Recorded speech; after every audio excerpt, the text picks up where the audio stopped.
There's the Kardashians, the Williams sisters, and then you've got the Ball brothers. They're some of the most well-known siblings we've ever seen, and they're playing better than ever. The former second overall pick Lonzo is on fire. A week ago, he hit 7 threes in a 27-point performance. His younger brother LaMelo, the second overall pick in the draft, just surpassed his brother's career high a few days ago, scoring 34 points just a few months into his NBA career. These two look like nothing but the real deal, but are they actually this good? Lonzo Ball. Everyone's got their opinions on him, but with what he's doing right now, it's hard not to be impressed. On the season, he's averaging a career high 13 points to go along with 5 assists, shooting 42% from the field and 37% from 3. But that's not the part that's really been impressive. In the past 7 games, he's averaging 16 points, shooting 48% from the field and 49% from 3. Great. But there's some real glaring holes even with what he's doing right now. The first thing that jumps off the paper is that in this 7-game stretch, he's gotten to the free throw line 4 times. Yes, 4 times, averaging 29 minutes a game. On the entire season, he is just 10 for 16 from the free throw line. That's in 582 minutes on the court. Out of all the players in the league getting at least 30 minutes a game this season, Lonzo has the 4th worst free throw percentage and the 5th fewest attempts in the league. When you narrow it down to the point guard position, he's at the top of the list in both categories. We criticize guards like Ben Simmons and Russell Westbrook for their ability at the line, but Lonzo is in a league of his own. What's crazy is that this has actually been the best season for Lonzo from the stripe. On his career, he shot just 50%.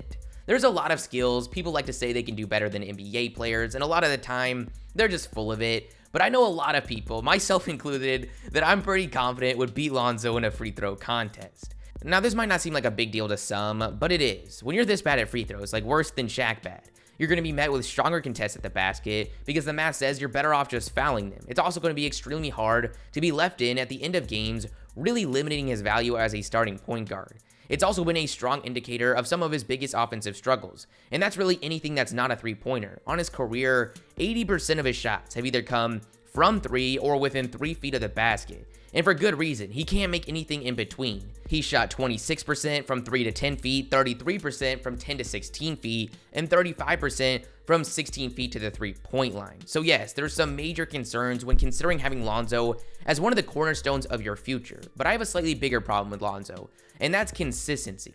Every player has their ups and downs, but Lonzo's are like GameStop stock, while the rest of the league is Apple. This has been happening throughout his career, but for the sake of focusing on the player he is right now, let's just look at his time in New Orleans. When he first got there, he was dealing with some injuries, but by December, he was pretty healthy and playing most every game. In the first 12 games of that month, he was averaging 9 points, shooting 35% from the field and 30% from 3.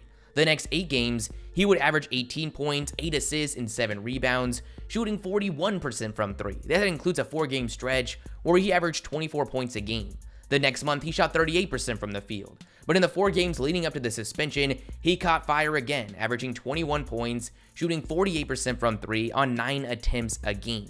The Pelicans went into the bubble with a lot of excitement, but they were a huge disappointment, and a huge part of that was Lonzo. In the 7 games in Orlando, he averaged 7 points and 7 assists, shooting 31% from the field and 28% from 3. Even this season, everyone's excited to see his current averages, but in the first 13 games of this season, before this 6-game hot streak, he was shooting 39% from the field and 30% from 3.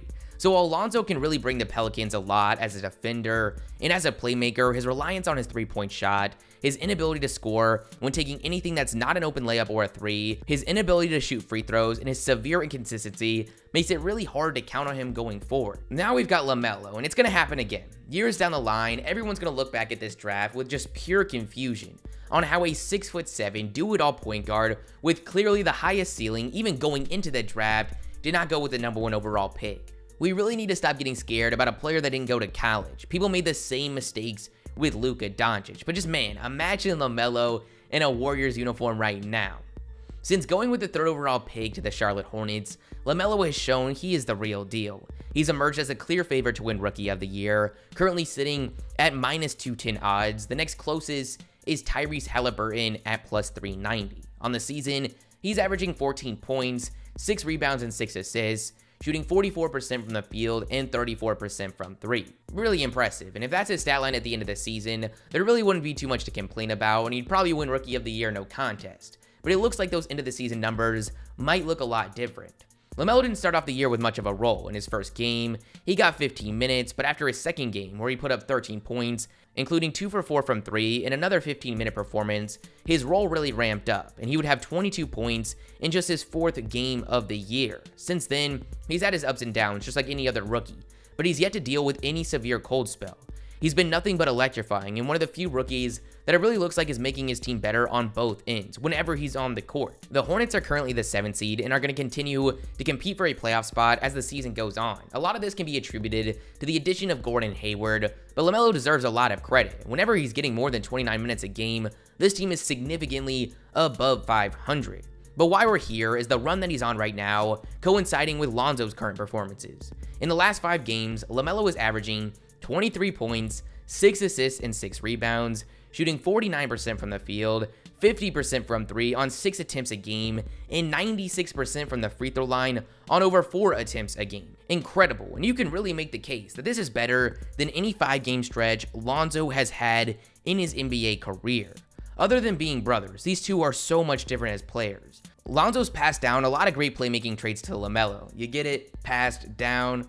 But LaMelo's offensive game might just already be years ahead of Lonzo. As every game goes by, LaMelo's confidence rises. He becomes stronger and stronger at creating his own shot. For the point guard position, we see extremes of getting your own shots, like Trae Young, and then we see the opposite, like Lonzo, who's assisted on 78% of his threes and 57% of his twos. LaMelo's in the sweet spot, where 68% of his threes are assisted and 39% of his twos. For me, this is just amazing to see for him going forward. It's pretty identical to what we've seen Steph Curry do throughout his career. Not that LaMelo is going to be Steph Curry or anything like that, but one of the great traits about Curry and what's made him such a perfect player to build an offense around is his ability to score on and off the ball. I've been saying that I believe this is one of Trae Young's biggest flaws for well over a year now, and I truly believe it limits the Hawks' offense. I really didn't expect this from LaMelo, but I absolutely love it. We talked about the free throw shooting with Lonzo, but that's just something that he hasn't passed down to LaMelo. LaMelo on the season has shot around 79% at the line on around 2.5 attempts a game, but currently he's made 29 of his last 30 attempts. This is great to see. It's one of the biggest predictors of future success. We saw it with Luka Doncic when he was a rookie, and ultimately, this is what gives me so much confidence in LaMelo going forward. I never see LaMelo being a super efficient scorer on paper, but it's this that's going to decide where his offensive upside really is.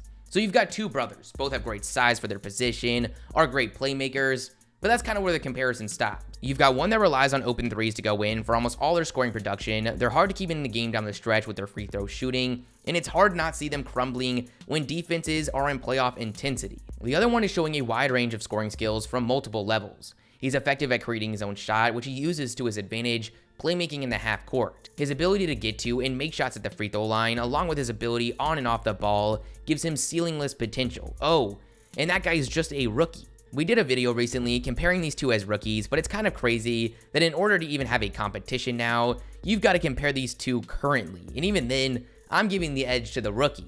Now, I love Lonzo. If you've been watching this channel for really any amount of time, you know that. He has value in this league, but I have to tell you how it is. I really think this scenario has to be right for Lonzo. Because of this, I'd be very careful what you give up in a trade or pay him, as he is due a new deal this summer.